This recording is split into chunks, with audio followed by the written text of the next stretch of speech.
Okay, so good morning, everyone. So we'll continue with lecture 34, and we were doing CDF of functions of two random variable. So the functions are like this. So z is g x plus y, and then the CDF of z is denoted by this fz, and this is given as follows. And here d is the set of all xy such that gxy is less than or equal to z. And to compute the PDF, we need to differentiate fzz. Okay, so these are the things we know already. So let us see some example. So let xy be two independent uniform random variables and z be product of xy. So this is a function of xy, okay? And we want to find the CDF and PDF of z. So z is a multivariable, and okay, it's a function of x and y, and then we are supposed to find CDF and PDF of z, okay? So let me just change a little bit. Toolbars. Change.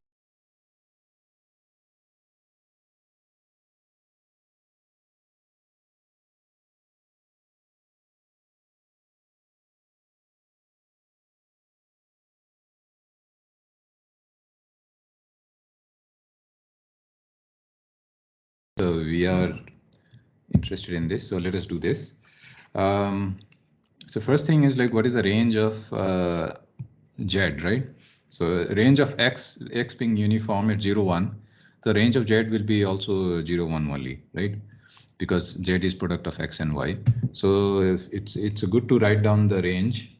So range of z is 0, 1. Okay.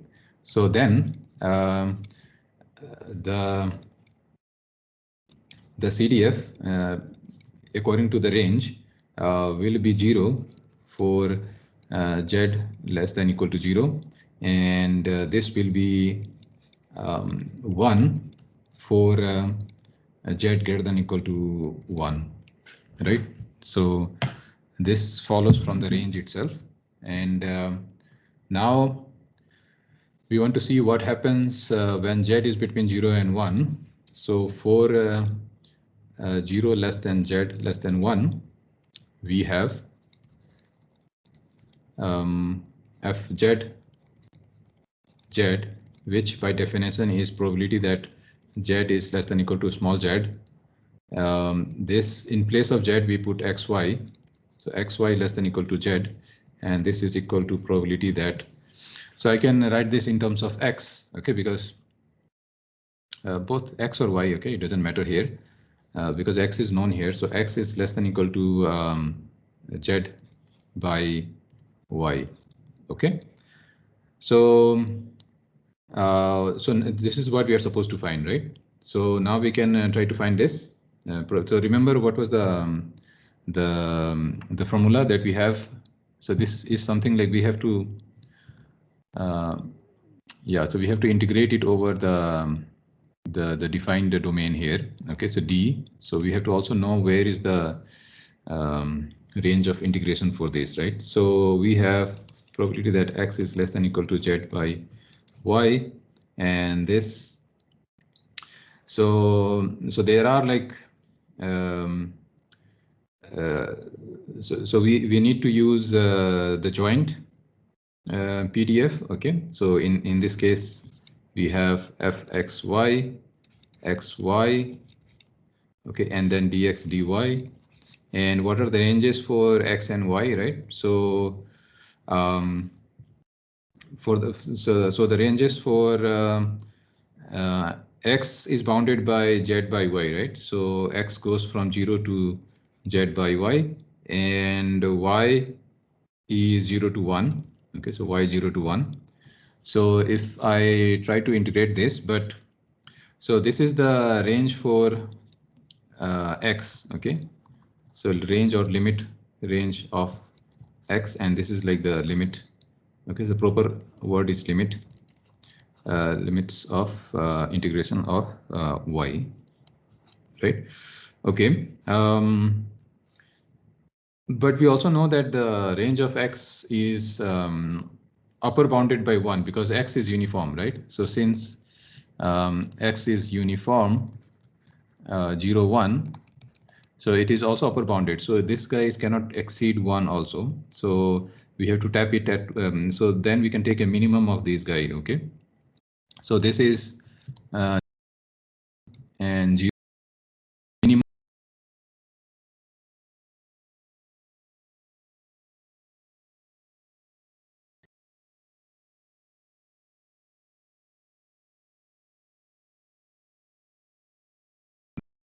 is just 1 here, okay? And dx dy.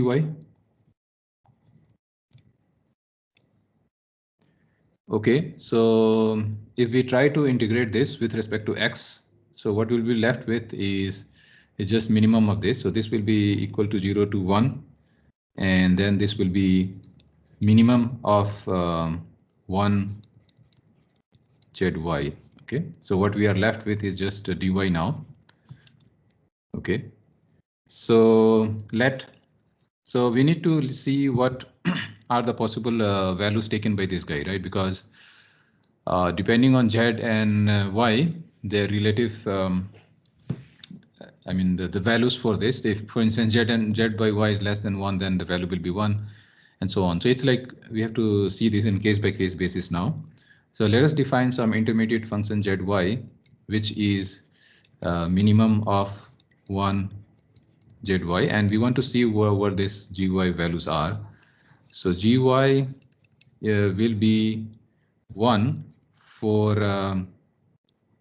so it's a minimum, right? So whenever y is greater than z, this quantity will be less than 1, so the minimum will be 1. Okay, so that is the case when y is greater than z. Okay, and we know that y is greater than 0 anyway. So 0, yeah, I mean the z is greater than y. Okay, I'm sorry. So when z is greater than y, this is greater than 1. So the minimum is always 1. Okay, so this is like 0 less than y less than z. This is the case. Okay, when this is guaranteed to be 1. And in the other cases, it will be z, y, y. The other cases will be when when z is less, right? So for z less than equal to y and less than equal to 1. Right. Okay. So we have integration.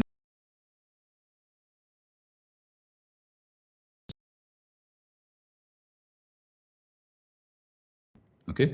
Now probability that x less than equal to z by y is 0 to 1 and gy dy. This is 0 to z 1 dy and plus z to 1 and then z by y dy. Okay, so the value of this will be now, okay, because 0 to 1 it's 1, right? So 1 dy, so it will be just y here, right? Right. Okay. So sorry, the limit is z here, right? So limit is z, so this will be y and then z. So z plus log z plus z log z, right? Log 1 will be 0, right? Okay. So we can write this here. Let us write this here. It's congested there. So probability that x less than equal to z by y is z minus z log z. Okay, so this is the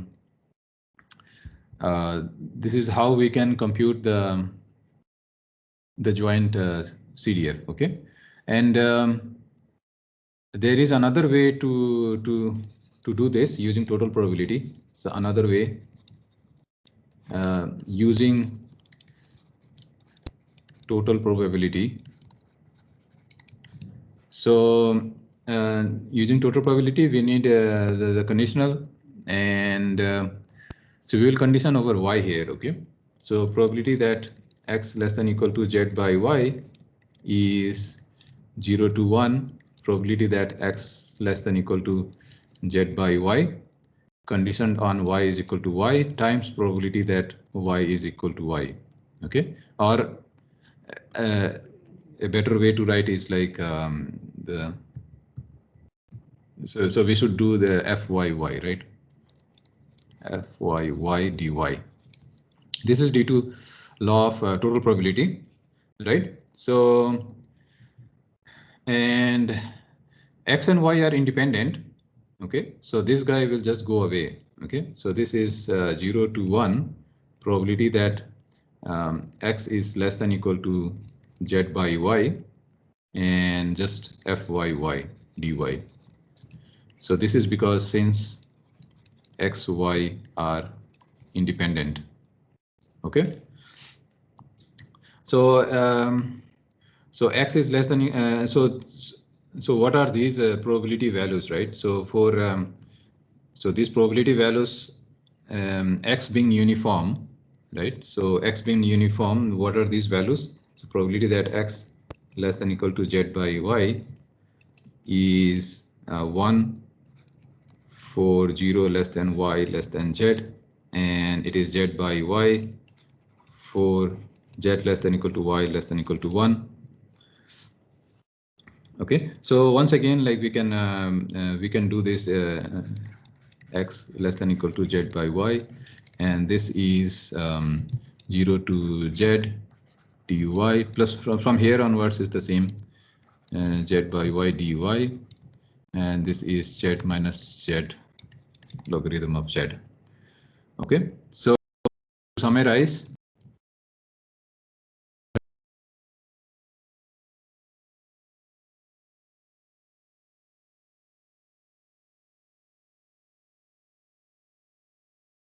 intermediate value we found it to be z minus z ln z, 0 less than z less than 1, and it's 1 for z greater than equal to 1, and and to compute the PDF, from the CDF, right? So we need to differentiate fzz, right? We need to differentiate fzz. Okay, so this is what we have followed, right? So far, this is the definition we followed. We have to find this. So we put z is xy, and then this is given by the definition here. And then we found the range also for xy because we could explicitly solve for x. So we found what is the range of x, and then the range of y. We put it here, and we had this fxy and so on. Okay. Yeah. So it's yeah. So here it's the joint of the uniform, right? Okay. And they are independent, like it will be like product of the marginal also, right? Okay. So this is what we used, and the domain is where these things happen, right? So the function values are less than z, and this is where we solved for it. So in this case, it's xy is less than z. So this is giving me the range for y. So x is less than z by y, and then y we got, it was already 0 and 1. So this gives us the range for D, and then this is how we found, right? Now the next step is to differentiate fzz. Okay, so we have found the CDF. Now we will differentiate this with respect to, so differentiating fzz, we get small fzz, which is the PDF. The joint PDF will be now the differentiation of this guy. Okay, so if you do this, you will find that this is ln z. It turns out to be ln z only. The boundary cases go away. Okay, they will be 0. You may make an argument that they are not differentiable at these boundary cases, but by convention we are assuming that those derivative will be 0. Okay, because there is a chance that there may be. Okay, but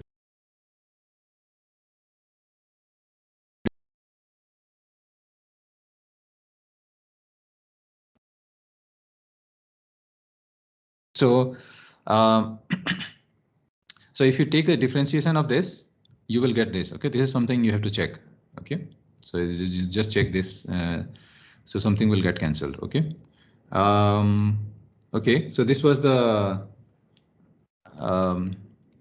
now there is something called method of transform also. So what we did here is go by the definition, okay, and then try to find the joint CDF directly from definition. But we can also use method of transformation that you may have seen in the one variable case. So in the one variable case, what we have is a function of x and y, okay, and so let x and y be two jointly continuous random variable, and let z comma w be gxy, okay. So gxy can be seen as as two components, okay. So as two components where g1 xy and then we have a g2 xy, okay, because the output of gxy is itself a vector here, okay. So I can see this as a component. For example, if I have a function fxy is, let us say, x plus y, x minus y, this is the output. So I can also see this as f1 xy and f2 xy, okay, where I define f1 to be x plus y and f2 to be x minus y, okay. So it's multivariable, multivalued function, right? Because the output is also two outputs is, so multivariable and multivariable and multivalued, okay. So the output is a vector now, okay. So it's a continuous one-to-one function with continuous partial derivative. And let us assume that we have found an inverse of g, okay, just like in the one variable case. And let us assume we could find inverse. So in other words, I can write xy, I can write xy.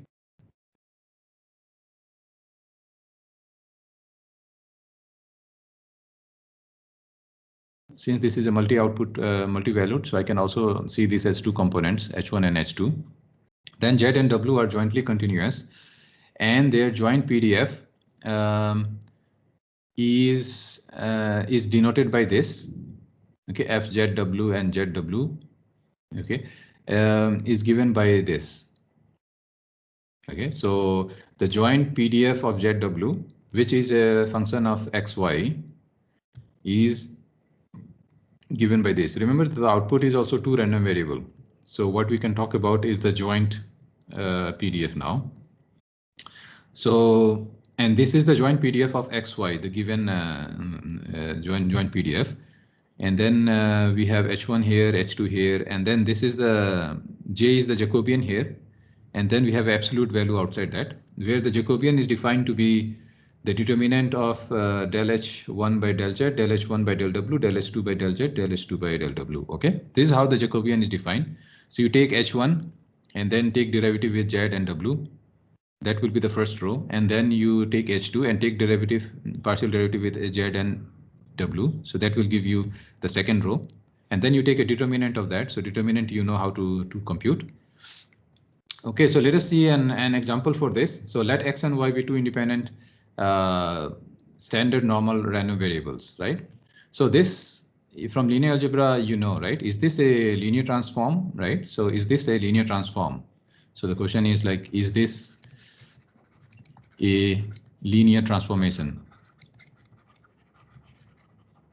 Okay, so that's the first question. Okay, and what is the way to know it's a linear transformation? Well, something is a linear transformation if I can write this in the form of a times x. Okay, so a mapping T from R2 to R2 is a linear transform if and only if there exists a matrix A 2 by 2 such that I can see this as some ax plus b. Okay, so it's like I can see this as ax. So ZW, okay, not this.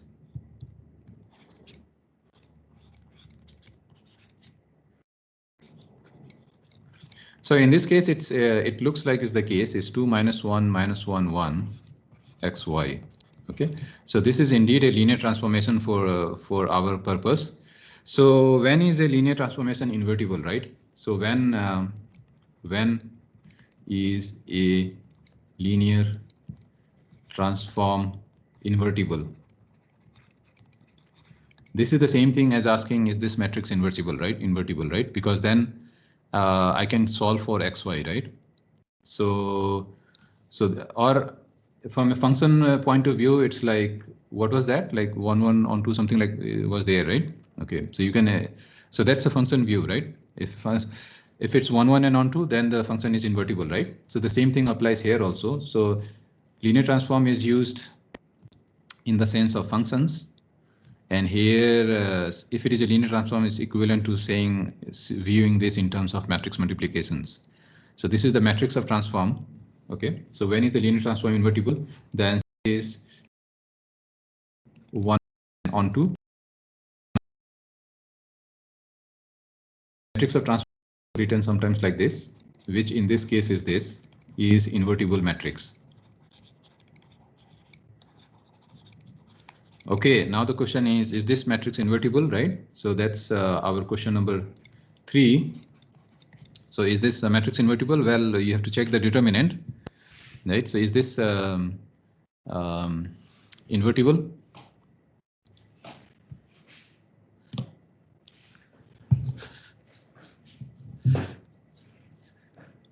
This doesn't look to be invertible to me, right?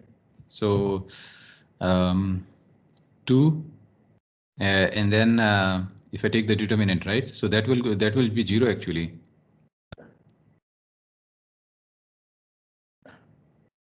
So is this really a good example? Now I'm wondering because did I do this correctly? 2 minus 1, 2x minus y, and minus 1, 1, right? So minus x plus y. But okay. Yeah, in this case, it's not. So if we look back into the theorem, let H be G inverse, right? So ZW in our case is this. So ZW is G of XY, and G of XY is actually nothing but A times XY, right? So is G invertible with the continuous partial derivative? Let H be equal to G inverse. Here there is this closing missing, right? So let H be equal to G inverse. That is, now I cannot solve for X, Y here. That's not possible, okay? Because I cannot have H is equal to G inverse. So something is missing here.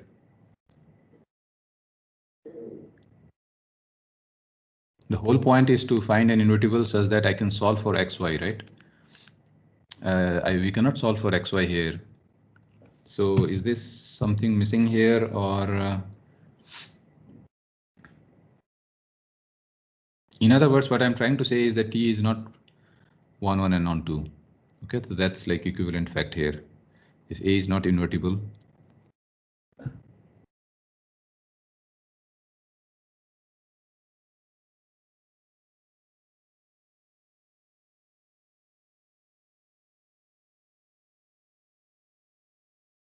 so to me, it doesn't even look like we should, because the not the fact.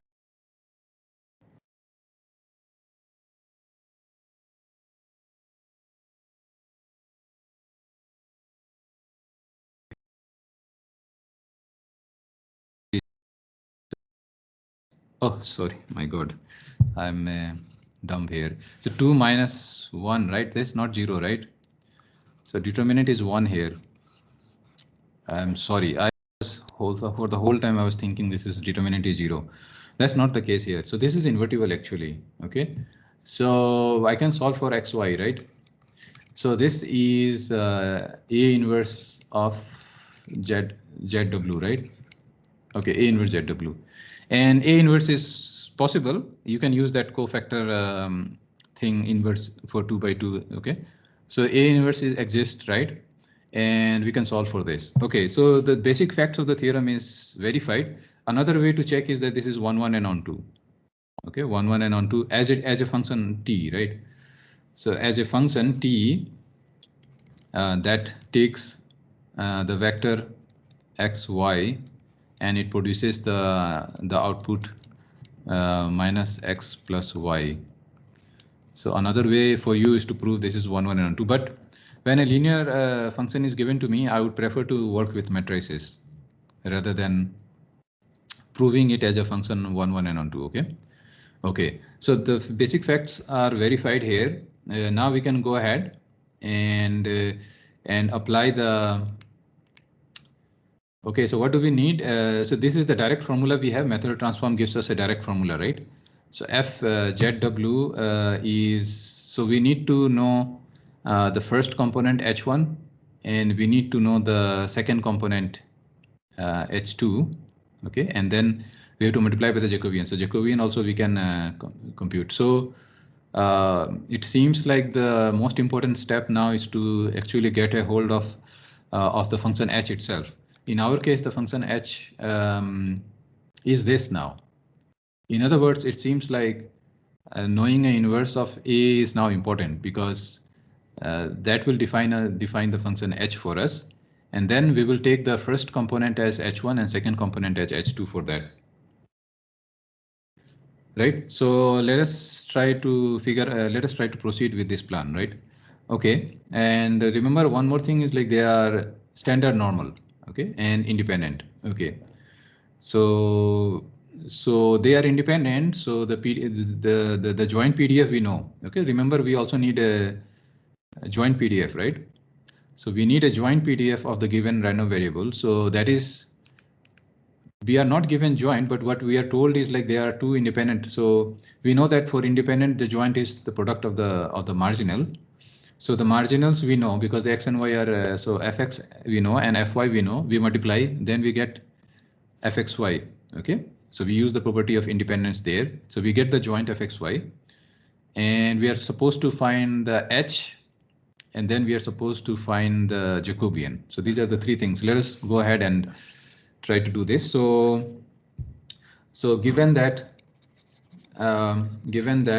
x and y are jointly continuous and their joint PDF is, so joint PDF is given by fxy, xy is fxx, fyy. Now this is known to us. So since x is uniform, sorry, not uniform, standard normal. Okay, or this is the same thing as saying writing like this. So in this case, we know the PDF of x. This implies the fxx is what was that? 1 by square root of 2 pi e to the minus x square by 2. Okay, you memorize this. Okay, these distributions are so important. Okay, so just memorize this. And fyy is 1 by square root of 2 pi. Now it is with minus y square by 2. Now we are supposed to find the product. So this implies, so the star implies fxy xy is, so 1 by square root 2, 1 by square root 2. So it's like 1 by 2 pi, and this will get added. So this is minus of x square plus y square by 2. Okay, so this is the joint we got. That was the first step in the method of transform. And now we know that the function g, so we have to calculate function h, right? So we have to solve this linear system, right? So let us find out. Okay, the function g is defined by So how was the function g defined? So we can also write it like a row. So zw was given as gxy, and this we can see this as g1 xy and g2 xy, and this in our case was defined to be 2x minus y and minus x plus y, right? 2x minus y and minus x plus y. These were the two components. Now solving. So remember, so one way I told you is like take an inverse, right? So that is like solving, right? Or since it is 2 by 2, you can just solve it by variable. So solve for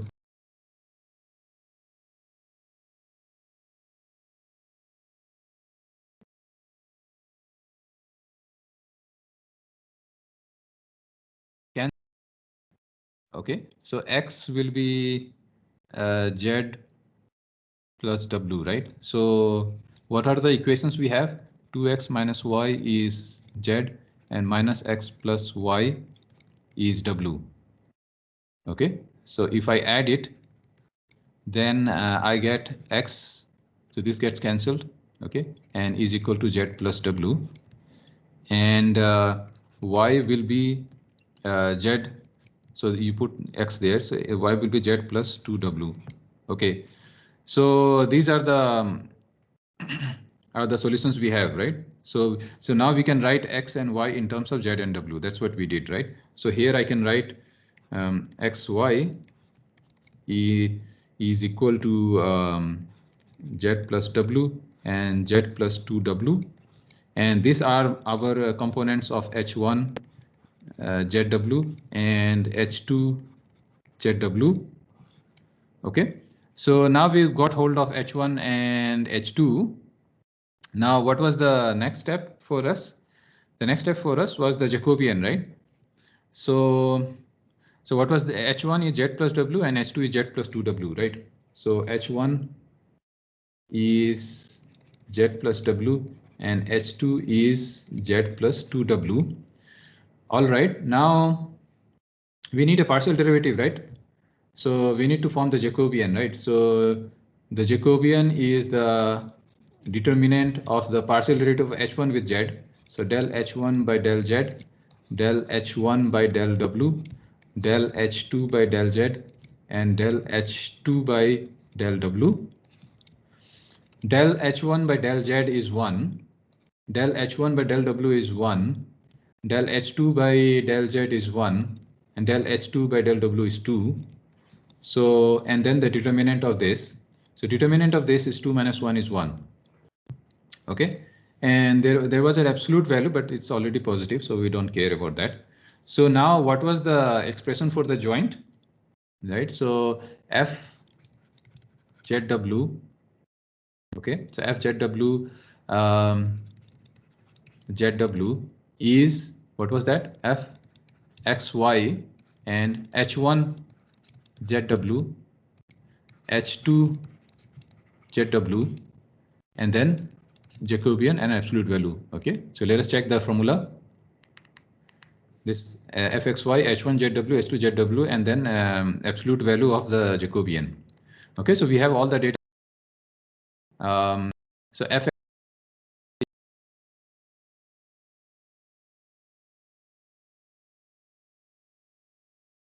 zw is z plus w, right?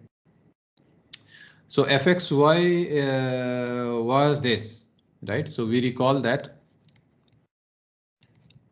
fxy xy is 1 by 2 pi e to the minus x square plus y square by 2. Now in place of x, I have h1 zw. h1 zw is z plus w. So these are the substitutions we have to do. So f zw is 1 by 2 pi e to the minus. Now in place of x, I have h1 zw. So this is z plus w squared plus, in place of y, we have h2. So h2 will be z plus 2w squared, and this divided by 2. Okay, And then we have to multiply by the mod of the Jacobian. But Jacobian mod of the Jacobian is 1. So this is equal to 1 only, right? Yeah, so this is the answer. OK, so this is the answer. This is what we were supposed to find. Using method of transform, we have found the joint PDF. OK, and this is a very so we have done this in a more general case where even the output is a multi-output now. OK, multi-valued function. So it's even more general. OK, obviously the special case will work here as well. OK, so we have worked for even multiple outputs. It's just that you have to figure out the joint and then find the Jacobian. OK, and you can try this as an exercise. So this I will put this in an assignment. OK, so this will be straightforward again, very similar. OK, to the first, but here the interesting thing is like only output is one. OK, it's a single output. OK, so multi-variable but single output. But as I said, it's a special case of what we did just now. So you should be able to do this next. OK. In the case of multi-variable functions, especially the two variable functions, there is so-called concept of convolution. So PDF can be defined using so-called convolutions. So this is something I can define it right now.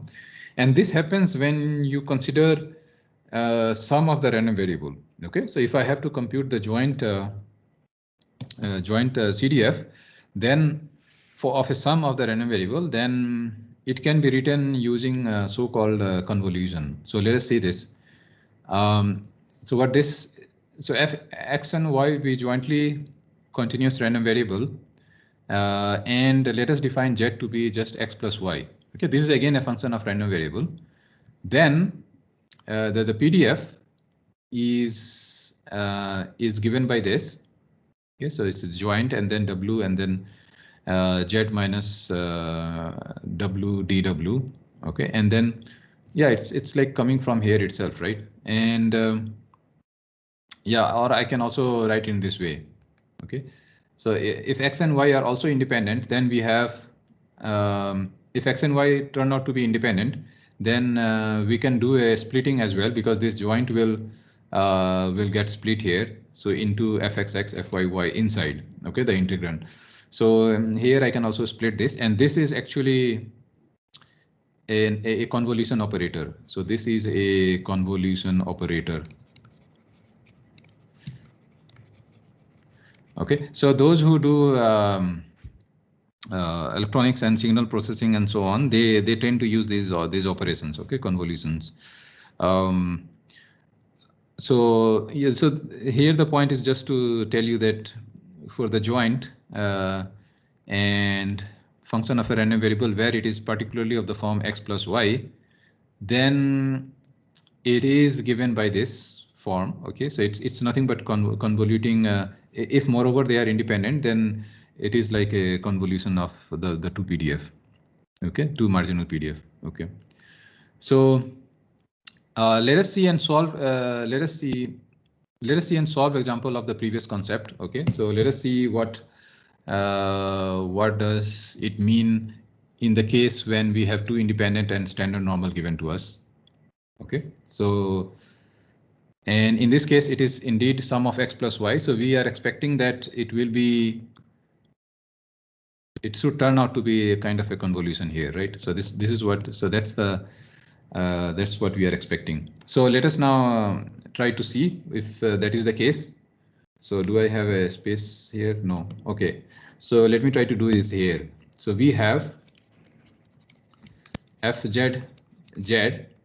So from our previous remark, we are just going to use that. Okay, we are going to use that. So what was that? That's convolution of z y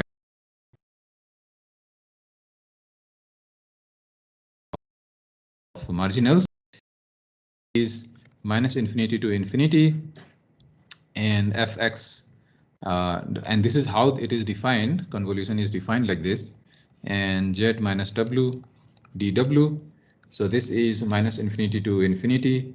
Now fxw and fy, this we know because they are standard normal. So the marginals we know, okay, the PDF of those we know.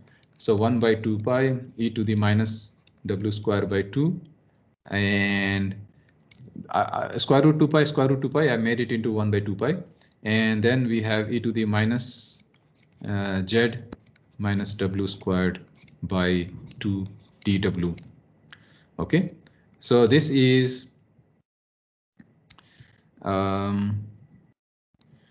yeah, so we are supposed to find an integral for this, and the important thing to note here is that the integration is with respect to w only. So the terms with respect to z will come out. Okay, because they are like a constant.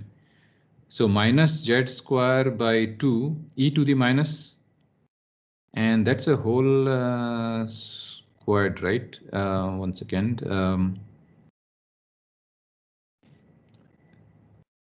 No, okay, so this z minus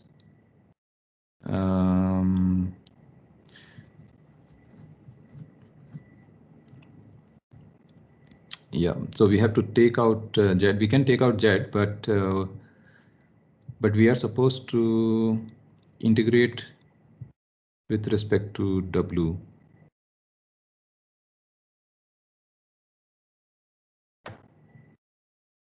Yeah, but the thing is, like, we have an exponential term here, so we have to figure out how to integrate this properly, right?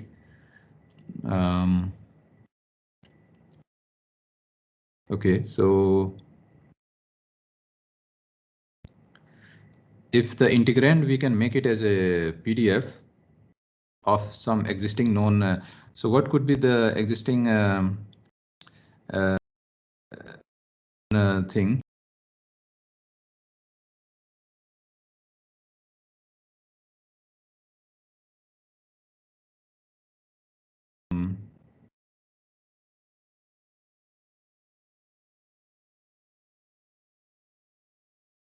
So what was the PDF of, let us say, normal random variable? Yeah. Then the integrand can be, so the trick here is about integration now. Okay, so what is the good way to integrate this? So what I can do in this case is I can reformulate this in the form that the integrand will be a PDF somehow. Okay, and then because the integral of that PDF must turn out to be 1 then, because the integrand is minus infinity to infinity is there, right? So if I do some trick in the sense that I take out z square by 4, and then I take out 1 z square by 4. So what I want, so let me focus first on the integrand. What I want inside is something of this form that I can write. So minus w minus z by 2. Okay, and squared of that. Okay, so this guy is a normal random variable with mean z by 2 and variance half. Okay, so this is something you can check that this is a normal random. This is a PDF of a normal random variable with mean z by 2 and this, and the remaining term that I will be left with is the 4 pi. I took out here. Yeah, but the 4 there was a 2 originally here, so I put it inside the square root, so it became a 4, and then the remaining term that I'm left with is minus z square by 4. Okay, and this being a PDF of a normal random variable with mean this and variance, so this is going to be 1. Okay, so what will be left out with is square root of 4 pi e to the minus z square by 4. Okay, because this is turning out to be 1. So PDF of, so this goes to be 1. Okay. Okay, so sometimes we do have to do some tricks like this. So, and then we are left with this. So this is what we are supposed to find. Right? So PDF of of Z. So what we did, the trick was to just apply the convolution, and when you can do that, it's only when you are given sum of to this. Well, of course, you can also take difference also, because you can define a new random variable. So I can also do it for y, but then I use a new variable here, which v is minus y, and then I can work with x plus v. Okay, so it's fine. Okay, so this is how convolution can be used. Now I may try to solve some example in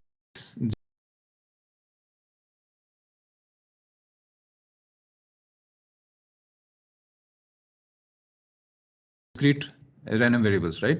With two. Okay, so two discrete random variable we covered, and then now we covered two continuous random variable. Okay, all this method of transform and all this makes sense for the continuous.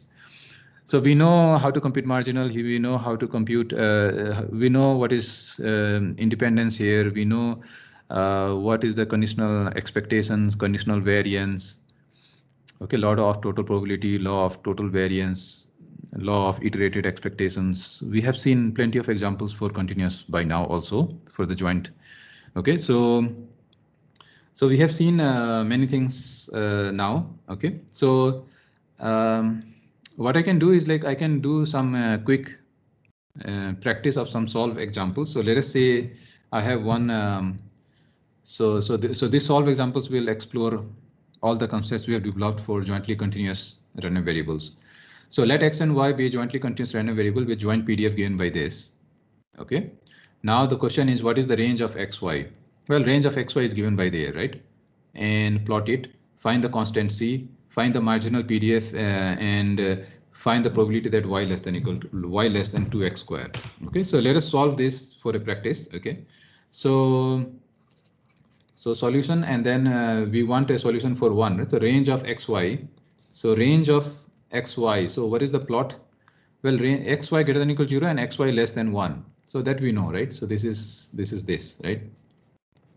So this is the range xy. Okay, and find the constant c. To find the constant c, what do? You integrate minus infinity to infinity, because this is two random variables, so you have to do it double integral, right? So for question number 2, we know that 1 is equal to minus infinity to infinity, minus infinity to infinity, fxy, xy, dx, dy. And now the important thing is to put the limit here, right? So we can do either way, x or y. Okay, so what we know is that there is a bound on x and y. So x is less than 1 minus y, or y is less than 1 minus x. Either way you can do it, doesn't matter. Okay, so y is less than 1 minus x, and the lower bound is 0, right? So it's 0. I'm sorry, what is going on? Okay, so 0 and then 1 minus x, and then 0 and 1, and then is cx plus 1 dx dy, and then you solve for this. Okay, so this is now easy. Okay, so if you solve for this, then you will get some value of c, right? So in this case, the c will come out to be so this is like x squared by 2 plus yeah, and then x here and so on, right?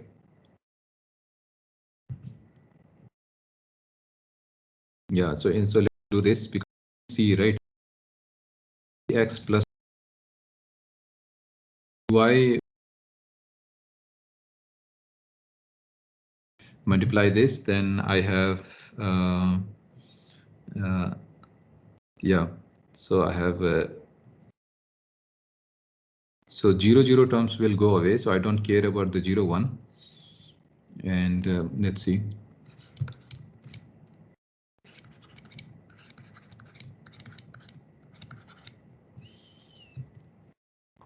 Okay, so this is c x squared by 2 minus c x3 by 3 plus x minus x squared by 2. Okay, So this is like 0. It's like 0 to 1, right? And all this will be equal to so 1, we will be having c by 2 minus c by 3 plus 1 minus half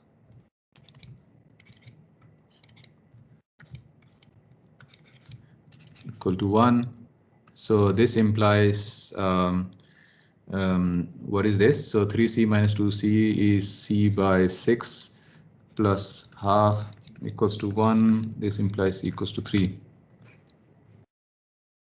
Okay, so that's the c part, and then we have to find the marginal, right? So how do we find the marginal?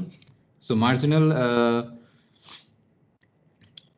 so what are the ranges of x and y? Ranges of x and y are, well, the outermost ranges are actually dependent. So x range is dependent on y range is dependent on x.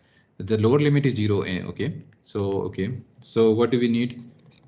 For marginal, we need to integrate the joint. So I need a marginal with respect to x. So I need to integrate it with respect to y. Minus infinity to infinity, but of course these limits are going to change.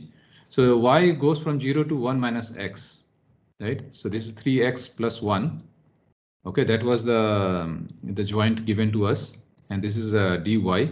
So this is so yeah. So 3x plus 1 can come outside, right? So 3x plus 1, and then integrand is 1 minus x after integration. So this is 4x in 0, 1. Okay. So this is the marginal with respect to x, and then similarly we can find the marginal with respect to y, right?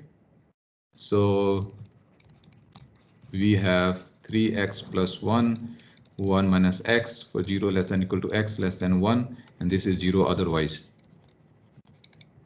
Okay, similarly we can find marginal, similarly we can find fyy. Okay, so fyy minus infinity to infinity, and then fxy xy dx, because I need marginal with respect to y. So this will be the limit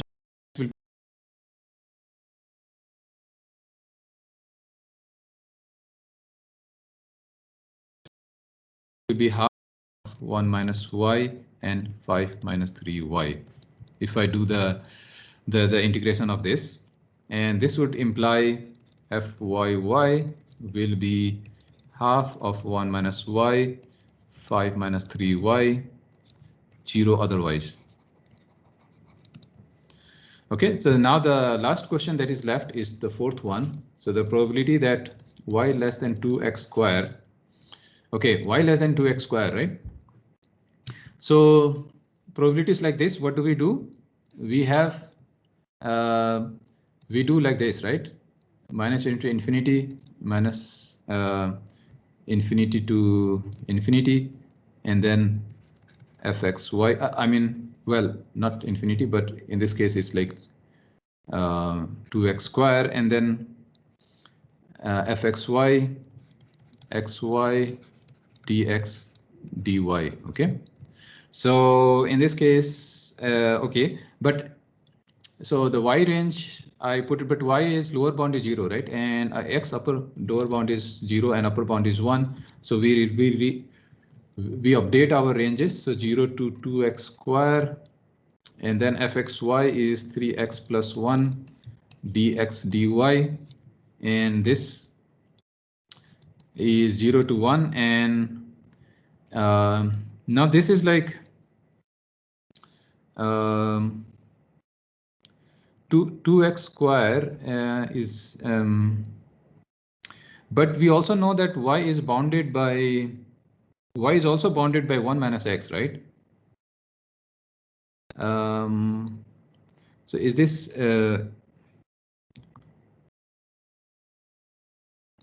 okay? So I think we have to be careful. Y less than 2x square, and then y less than 1 minus x also. So it should be a minimum of 2x square and 1 minus x, right?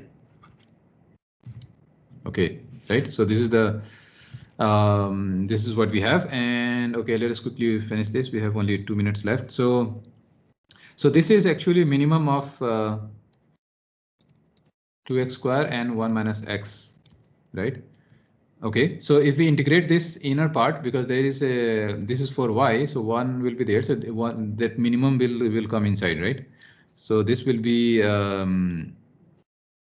okay, 3x plus 1, and then a minimum of 2x square and 1 minus x dx. Okay, so that's the part that is left. I integrated out the y1, and if we look into minimum, we always have to break it into two parts, right? So when it's like who is dominating, right? So up to half, I think the minimum will be this, because x square is like, so this will be lesser, right? Because yeah, so minimum of this between half 0 to half will be this, and then from half to 1 this will start dominating. Okay, so that's what we learned from here. So 0 to half, 2x square, 3x plus 1 dx, plus half to 1, 3x plus 1, and 1 minus x will be the minimum. By dominating, I mean the minimum. Okay, so who is the most minimum, right? So this is the minimum.